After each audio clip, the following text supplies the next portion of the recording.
bem. Olha, primeira coisa, que bom que estou de volta, né? Faz muito tempo que eu fiz a live, ultimamente tem acontecido tanta coisa lá no Congresso que eu não tenho conseguido parar para fazer uma live, eu tenho reportado a vocês das coisas que vão acontecendo. Mas tem muita novidade para acontecer e muita coisa que se passou. Eu vou fazer uma retrospectiva mais ou menos do que foi votado nesse período, desde a última live, só pegando as coisas mais relevantes, porque lá a gente vota tanta coisa que não tem relevância nenhuma, né? A gente fica às vezes hora votando urgência. Então eu vou contar para vocês o que a gente votou. Recentemente a gente votou a questão da porte de arma de fogo e de munição, né? Então o objetivo foi regulamentar caçadores, atiradores, colecionador de arma, né? Mudou algumas questões no código, pena de crime e tudo mais. Como vocês sabem, o Novo tem um posicionamento claro e fechado, que ele é contra o Estatuto do Desarmamento. O Novo acredita que as pessoas têm o direito de se defender, né? Liberdade individual, se eu quiser ter uma arma e me defender, é um direito. Então, isso sempre foi uma das questões fechadas do Novo, então, naturalmente, o Novo votou favoravelmente a questão da posse de arma. Uma outra coisa que foi votada também, que foi bem bacana, foi a questão do uso do saque do fundo de garantia. Então também foi votada recentemente. Como vocês sabem, antes a pessoa só podia sacar o fundo de garantia se ela fosse demitida ou por conta da compra de um imóvel, não é isso? Mas agora foi flexibilizado, pode usar, pode ter o saque aniversário e também foi ampliada. Teve até uma coisa muito feliz que eu fiquei, que uma pessoa sugeriu que eu colocasse uma emenda nessa questão para aumentar o saque do imóvel próprio e tal. Eu coloquei emenda da sugestão de um eleitor e foi aprovada, foi incluída no texto original, achei o máximo, já agradeci bastante a pessoa que sugeriu, mas é só para vocês contarem como as sugestões de vocês são bacanas e impactam e funcionam, eles aceitaram, eu achei o máximo.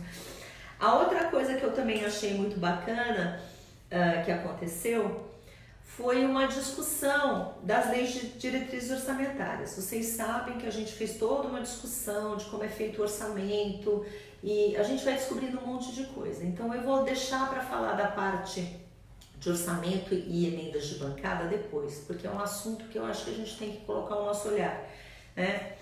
Uma outra coisa que foi votada foi que começaram até para defender crianças e adolescentes, teve uma grande discussão para começar a tipificar os crimes, né, de induzimento à automutilação e suicídio de criança e adolescente. Então essa lei foi aprovada, o Novo votou a favor, tanta lei, gente, que eu estou olhando aqui.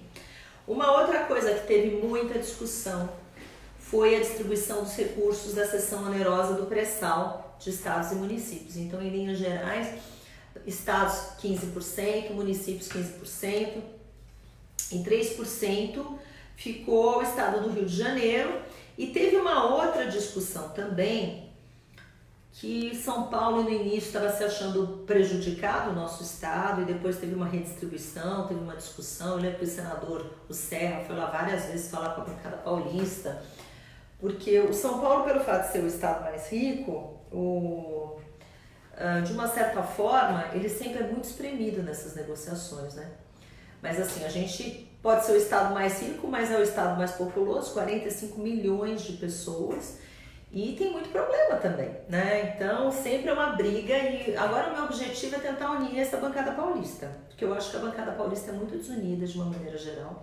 Os deputados, cada um fica cuidando do seu quadrado, e São Paulo, que é o estado que tem mais deputados, é o estado mais rico, eu vejo o estado sempre prejudicado em votações, em distribuição de recursos, e eu acho que tinha que ser o contrário, porque eu acho, primeiro, que na reforma política eu vou brigar pela proporcionalidade, pelo número de pessoas, só para vocês entenderem. Eu acho que é uma coisa para a gente pensar muito seriamente.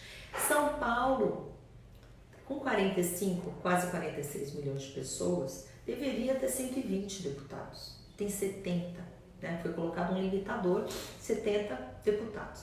E tem estados que tem 600 mil pessoas que não deveriam nem ter um deputado e tem 8 deputados.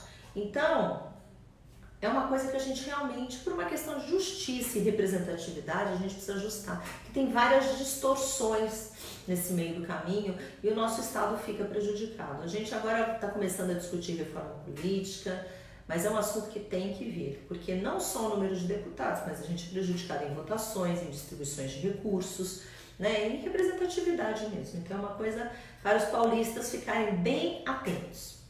Uma outra coisa que gerou muita polêmica, mas muita polêmica, foi a questão do fundo partidário. De novo, aquela lei dos partidos, vocês lembram dela? Foi até uma que eu teve uma discussão séria no dia, porque ela saiu da Câmara, já foi aquele terror. Foi para o Senado, voltou, já enxertaram um monte de coisa lá, resumindo. É aquela falta de vergonha que inclui compra de imóveis, que inclui pagamento de advogado, de juros, de multas. Vocês lembram disso? A gente obstruiu, mas vocês sabem que a gente não tem volume ainda. A gente vai, próxima eleição, eu espero que tenha 50, 200, 300 a mais, porque o que acontece? Numericamente a gente perde e sempre os partidos maiores mandam nas votações. Então, alguns dispositivos graves, como pagamento de juros, multa, débitos eleitorais, podem ser pagos com recursos do fundo partidário eleitoral, enfim. Realmente a questão do volta de propaganda, de tempo de rádio e televisão, ampliaram a prestação de contas para 30 de junho do ano seguinte, várias coisas que flexibilizaram, que na minha opinião não foi nada bom, né? É uma daquelas votações que a gente sai de lá bem irritado. Uma outra coisa também que foi votada nesse período que é bacana, faz parte, foi uma medida provisória que fala que todos os bens apreendidos com tráfico de droga, carro, avião, imóvel, dá liberdade de venda, né? Pode vender até metade do valor da avaliação, isso é bom, porque se é de uma maneira ilícita, isso tem que ser usado no combate ao crime, na lei antidrogas e tudo mais. A gente também votou favorável. E outras coisas aconteceram nesse período. Uma outra coisa que aconteceu, que as pessoas perguntam muito, falam, como é que está o grupo de trabalho anticrime? Gente, foi difícil esse grupo. Esse grupo, assim, eu entrei depois, a gente já conversou sobre esse grupo antes. Muita coisa importante do pacote crime do Moro, do ministro Moro, saiu, foi retirado, né? Porque lá tinha um colegiado que foi formado, enfim. Os favoráveis ao projeto eram minoria, sim, eram.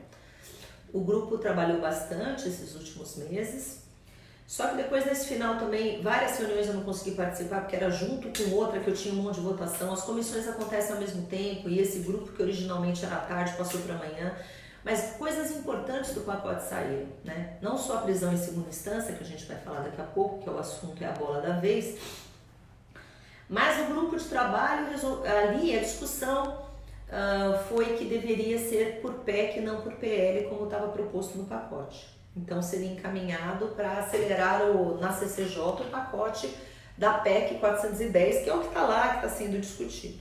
Mas outras coisas, o acordo negociado, o agente disfarçado, o banco de DNA, que é uma coisa super importante, aquela história de tirar a saidinha, deixar o advogado falar só pelo parlatório, que é uma coisa que precisa ser feita para endurecer contra o crime organizado, também foi retirado. Então tem umas coisas que a gente vai ter que brigar no plenário para colocar de novo, não é? E outras coisas foram colocadas, porque o objetivo do grupo de trabalho, para quem não entende, era analisar o pacote que chegou, o pacote anticrime do ministro Sérgio Moro, né, que veio em fevereiro, e o do Alexandre de Moraes, porque falavam que tinha um pacote lá do Alexandre de Moraes, o pacote Moro, o grupo de trabalho tinha que fazer um estudo dos dois e apresentar uma proposta. Só que além disso, um monte de emenda foi acrescentada, outras coisas foram acrescentadas, como juízo de garantias e outras coisas mais, que não estavam em nenhum dos dois pacotes e que também a gente vai rediscutir no plenário, né? Tem coisas que eu não sou favorável também, mas como a maioria decide, né? A maioria do grupo de trabalho resolveu que tinha que pôr, então a gente vai provavelmente rediscutir tudo isso no plenário, tá bom? A tendência e a esperança é que vá direto para plenário, porque se ainda for montar uma comissão especial vai demorar mais ainda, mas isso nós saberemos no próximo mês, tá? Mas a expectativa é que vá direto para plenário, que a gente tente colocar as coisas que foram tiradas. Outras coisas que aconteceram, que eu acho bom comentar, e daí a gente vai ver se tem alguma pergunta ou outra, é assim, esse mês, esses últimos meses, né, final de setembro, outubro, o que aconteceu? Teve toda aquela discussão das mensagens roubadas, da CPI, que coletaram um monte de assinaturas. Vocês devem lembrar desse bafafá todo, a questão do Intercept, né? Um período muito turbulento. A guerra, você sabe que a guerra contra a corrupção e mesmo o pacote anticrime e mesmo a Lava Jato assim, tem sido muito atacado. Várias perdas, algumas batalhas importantes foram perdidas. Acho que muita coisa por falta de articulação mesmo. E outras coisas porque numericamente perdemos ainda. E outras coisas porque os líderes muitas vezes definem, tomam decisões, como aquele voto do abuso de autoridade, vocês lembram disso, né? Que colocam lá, é para votar, impedem a gente de votar nominal e a gente acaba sendo tratorado. Infelizmente isso acontece lá ainda. E a gente só vai resolver isso no voto. No voto em 2020 e 2022. Não tem outro jeito. Enquanto a gente votar nas mesmas pessoas que tratoram, que mandam, que desmandam e fazem o que querem e autolegislam, gente, isso não vai mudar. Então, desde hoje eu estou trabalhando muito a questão do voto consciente. Vou colocar todos os meus esforços no ano que vem, que vai ter um monte de campanha de vereador, de prefeito, para as pessoas votarem, acompanharem, não venderem voto. Isso é uma realidade triste no nosso país. 40% dos votos são comprados ainda, né? Isso é muito triste e a gente precisa acabar com isso, porque enquanto isso acontecer, as pessoas vão se perpetuar no poder e vão usar dinheiro público para comprar voto e outras coisas mais. Então é uma coisa que a gente realmente tem que conscientizar, conversar com as pessoas, educar as pessoas, falar sobre esse assunto, porque eu acho que a informação é a melhor arma que a gente tem, tá? Uma outra coisa que aconteceu também, e que foi uma coisa muito... Teve a CPI do BNDES, né? Então, todas as fraudes, toda a corrupção do BNDES, todo o desvio de dinheiro, os empréstimos bilionários, aquela coisa toda que a gente viu de JBS, de Odebrecht, todas aquelas histórias todas que vocês viram, que vocês acompanharam. Depoimentos fortíssimos incriminando o ex-presidente Lula, Dilma, vários políticos, vários empresários e tal. E na votação do relatório final, vocês devem ter acompanhado também pelas redes, teve um momento muito triste, né, que o próprio relator, lá na hora, percebeu e combinou que ele, no relatório final, tinha saído a parte para supostos crimes feitos pelo Lula, pela Dilma e pela toda a parte política e parte dos empresários. E na hora da votação do relatório, estava aquela guerra política, o relator falou que tirava essa parte. Então foi um terror, principalmente das pessoas que participaram dessa CPI por meses.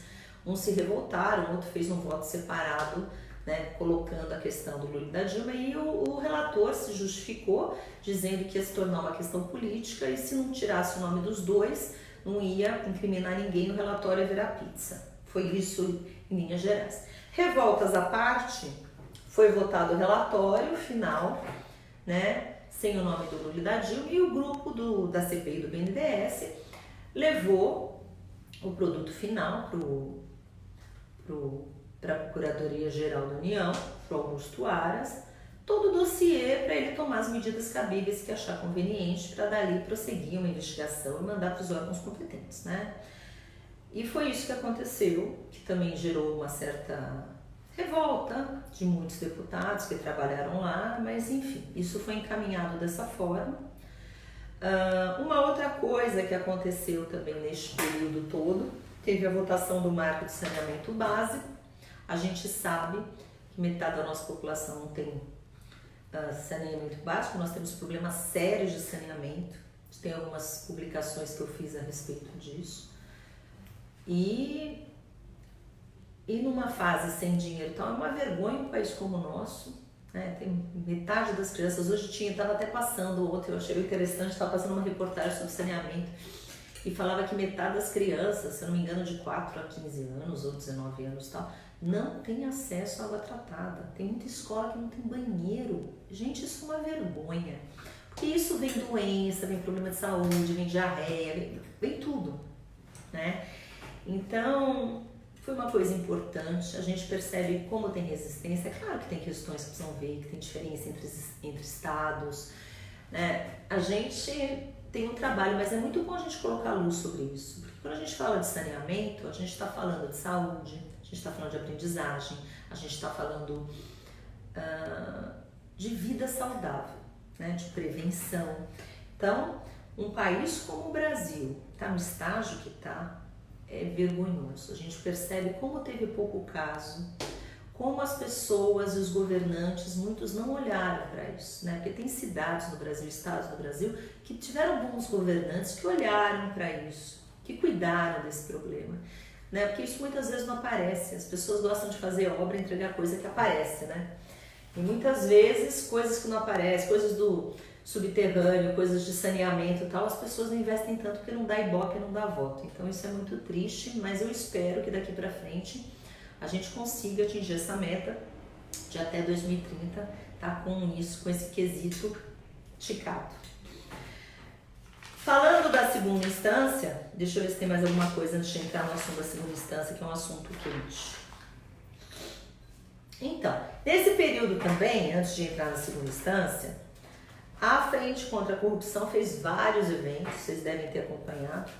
Então fizemos o evento tanto de fraudes na Previdência, como também os acordos de leniência, que foi um evento super bacana, que estavam os dois ministros lá, vocês devem ter visto, o Wagner do Rosário, do CGU, o André Mendonça, da AGU, foi muito bacana o evento.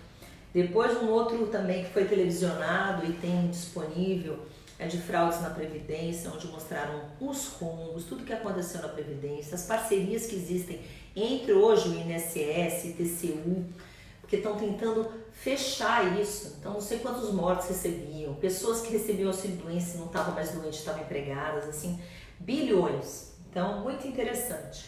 Essa semana nós temos um seminário muito bacana que chama Transparência na Gestão Pública. É na próxima quinta-feira, 9h30 da manhã. Se vocês puderem acompanhar, acompanhem. Só para vocês terem ideia, vamos falar de transparência de uma maneira geral na gestão pública. Então vai o Gil Castelo Branco do Contas Abertas, vai o Marcelo Issa do Transparência Partidária, vai o Bruno Brandão da Transparência Internacional e vai o diretor de Transparência da Controladoria Geral da União, né? Então vai ser muito bacana essa discussão. Se vocês puderem participar, participem.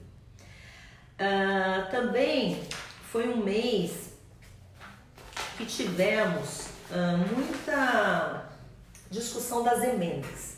Eu abri um edital, nós do Novo abrimos editais, né, para resolver as emendas individuais. Cada deputado tem mais ou menos 15 milhões de emendas, 15 milhões uns quebrados. E eles têm que distribuir.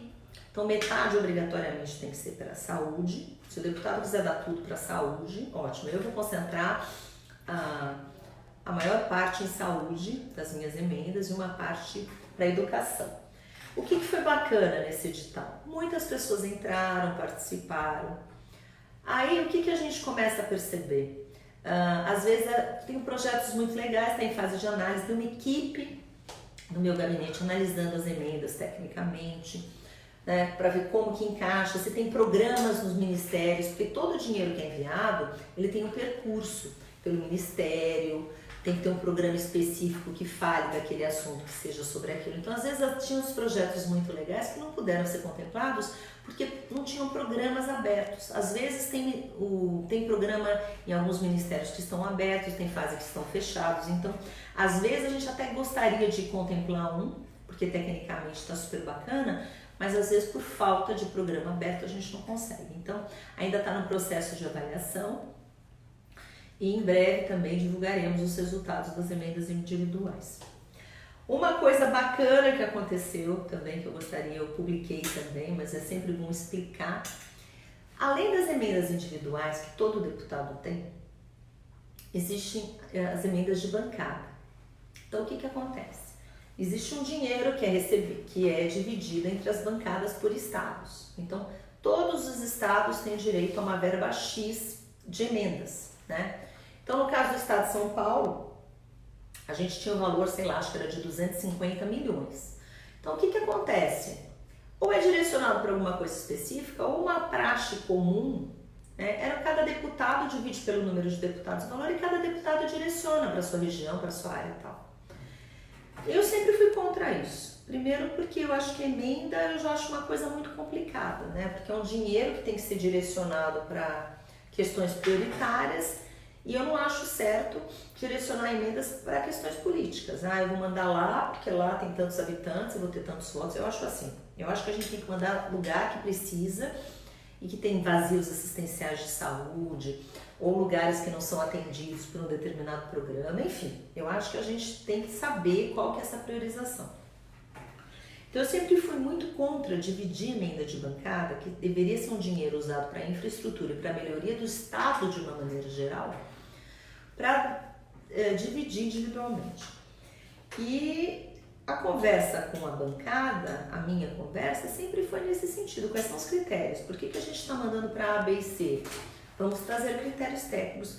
E foi muito bacana, porque pelo menos nesse momento a bancada tem que se unir em nome do Estado. Não interessa se eu sou do Novo, se tem uma pessoa do PSOL, se tem uma pessoa do PT, se tem uma pessoa, sei lá, do PSDB, pessoas que pensam diferente, né? Graças a Deus as pessoas pensam diferente. Mas nessa hora, todo mundo tem que compor qual que é a melhor solução, o que é melhor para o nosso Estado. E é uma coisa que a gente precisa colocar no Congresso, né? Esse bem comum do Estado em nome de interesses políticos e interesses individuais. Isso nem sempre é fácil.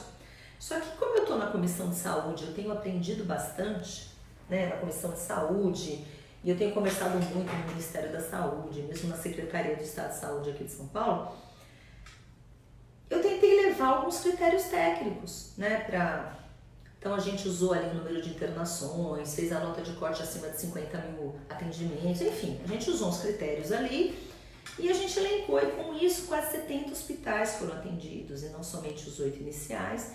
E o dinheiro que seria repartido por parlamentar foi todo usado para a saúde, a parte da saúde. Então eu achei muito bacana.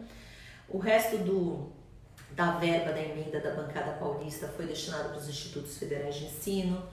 Também teve uma parte que foi para comprar tratores e coisas para segurança, então foi ok. Foi para os bombeiros também, uma outra parte, enfim. Foi uma coisa bacana.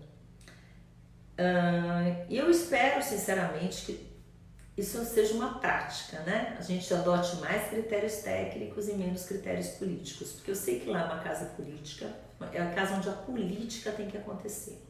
Mas o dinheiro que está lá, tanto das emendas como das emendas de bancada, como as individuais, elas pertencem à população e tem que ser revertido em prol da população, das necessidades que existem, né? Não ser um dinheiro que é usado para o deputado usar como uma pré-campanha política. Eu acho isso muito errado. E é uma coisa que eu fiquei muito feliz com a bancada paulista. Fiquei mesmo.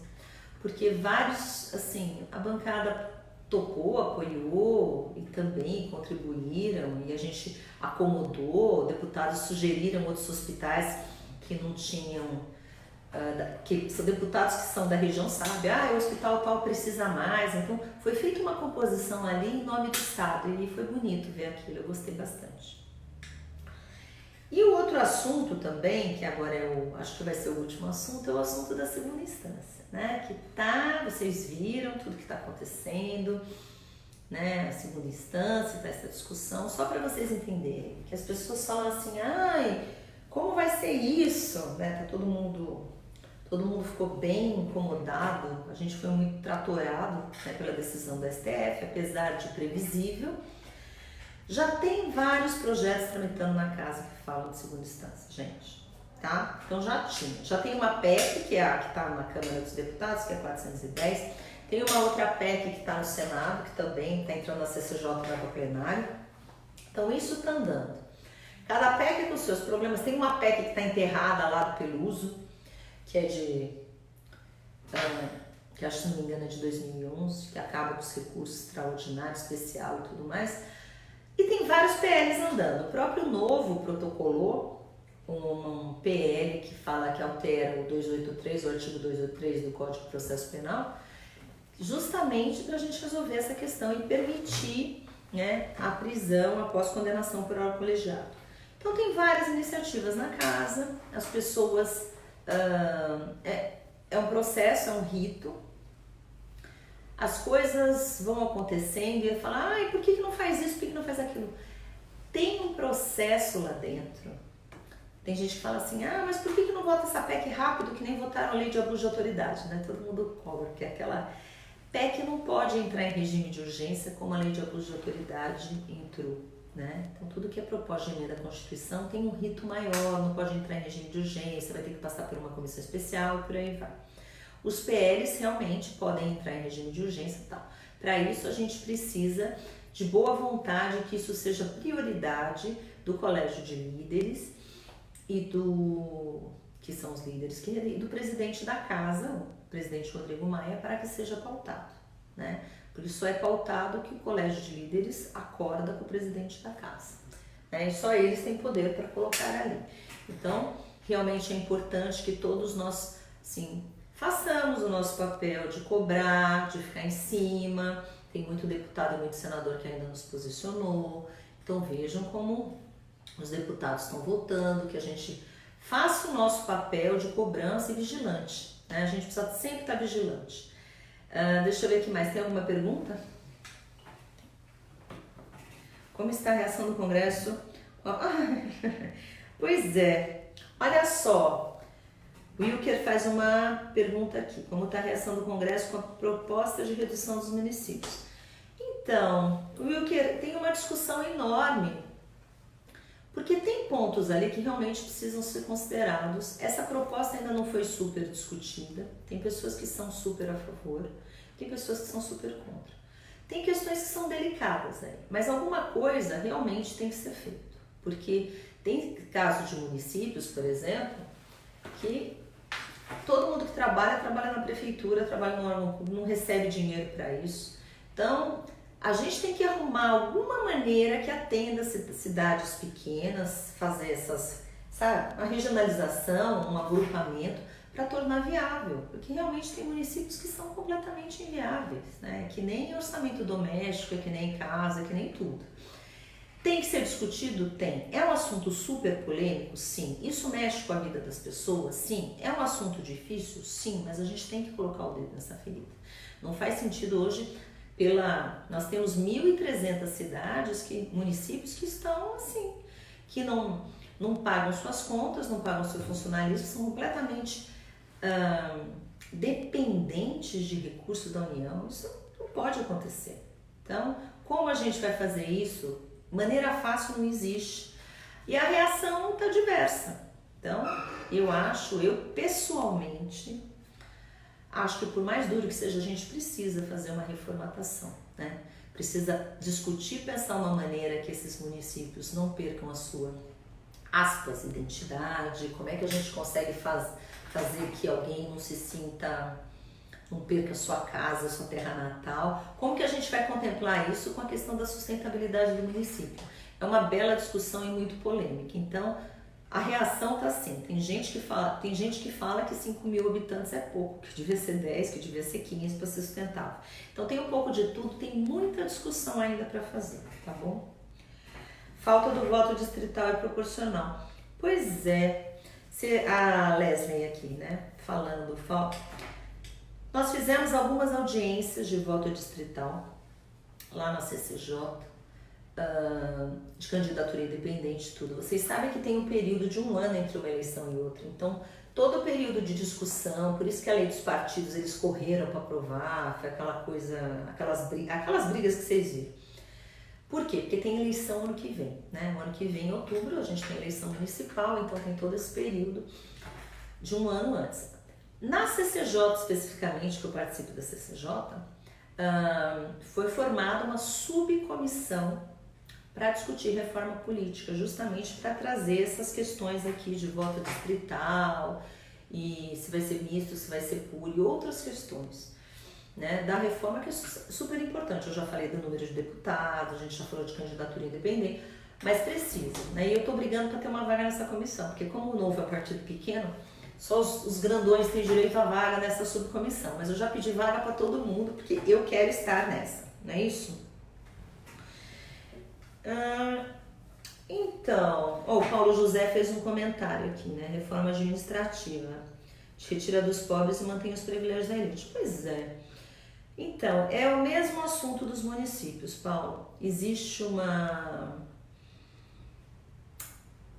É muito difícil você fazer qualquer tipo de reforma, né? Toda reforma, ela mexe com alguém, ela prejudica mais alguém do que outros, né? A gente percebe isso na reforma da Previdência, toda reforma, às vezes para um bem maior você prejudica um, sim. A gente vê isso em questões práticas, né? Hoje, você sabe que eu estou na Zona Oeste de São Paulo, né? E hoje tinha alguém comentando sobre desapropriação. Que foi desapropriado lá por causa do metrô, que estão fazendo metrô ali, tem um pedaço da Avenida Pompeia ali embaixo, perto do Sesc, do Palmeiras, sabe? Tem um pedaço ali que foi desapropriado para ter uma linha de metrô. Linha de metrô beneficia milhões de pessoas, é uma coisa que as pessoas estavam falando. E ser desapropriado não tem nada de engraçado nisso, né? Se você tem um imóvel, é desapropriado. Então, a reforma administrativa, ela ainda vai ser muito discutida, muito debatida. Eu acho que os pacotes que chegaram ali, tem muita coisa para discutir. O que a gente precisa ver? Precisa ser feita uma reforma. Porque do jeito que está, também não dá. Não estou nem falando em relação aos servidores públicos, que merecem todo o respeito do mundo, né? Todos merecem respeito. Agora, tem coisas que realmente está desbalanceado e que precisa equilibrar. Que tem gente que vai se sentir prejudicado, que tem gente que vai sofrer mais que outros, tem. Mas, gente, é aquele ditado de vó horroroso, mas que eu gosto sempre de falar, não dá para fazer bolo sem quebrar ovo, é horrível, né? Então,